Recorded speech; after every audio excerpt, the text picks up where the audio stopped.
Hello guys, അപ്പോൾ ഇന്നൊരു mini വ്ളോഗാണ്.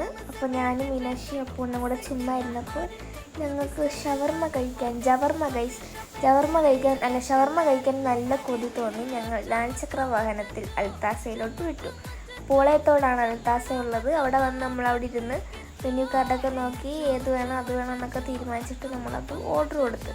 എൻ്റെ അടുത്തിരുന്നത് മീനാക്ഷിയാണ്. മീനാക്ഷി അപ്പൂണ്ണും കൂടെ എന്തോ സംസാരിക്കുന്നുണ്ട്. എന്നോട് അതൊന്നും പറയത്തില്ല ഗൈസ്, ചുമ്മാ. അത് കഴിഞ്ഞ് നമ്മളുടെ മെയിൻ ഐറ്റം ഷവർമ്മ വന്നു. ഞാനും അപ്പോഴും ഫുൾ മീറ്റോ അങ്ങനെ എന്താണെന്ന് ഞങ്ങൾ ഒരേപോലത്തെ മേടിച്ചു. മീനാക്ഷി നോർമൽ ഷവർമ്മയായിരുന്നു. ആ ഒരെണ്ണം തിന്നപ്പോഴത്തേക്ക് എൻ്റെ വയറ് നിറഞ്ഞു. അത് കഴിഞ്ഞ് നമ്മൾ മൗണ്ടൻ ഡ്യൂ മേടിച്ചു അതിൻ്റെ കൂടെ കുടിക്കാനായിട്ട്. അത് ഞാൻ കുടിച്ചു. അപ്പോഴത്തേക്ക് എൻ്റെ വായുടെ സൈഡിലേക്ക് ഇരുന്നപ്പോൾ ഞാൻ അത് നക്കിയെടുത്തു. അത് കഴിഞ്ഞ് ഫ്രഞ്ച് ഫ്രൈസ് മേടിച്ചു. അതെല്ലാം കഴിച്ചിട്ട് ഞങ്ങൾ അവിടെ നിന്ന് ഇറങ്ങി. അങ്ങനെ 2 ദിവസം കഴിഞ്ഞ് എനിക്ക് ഫുഡ് പോയ്സൺ ആയി, അങ്ങനെ സീനായി. അപ്പോൾ ഇവിടെ ഇത്രയുള്ളൂ. ബൈ.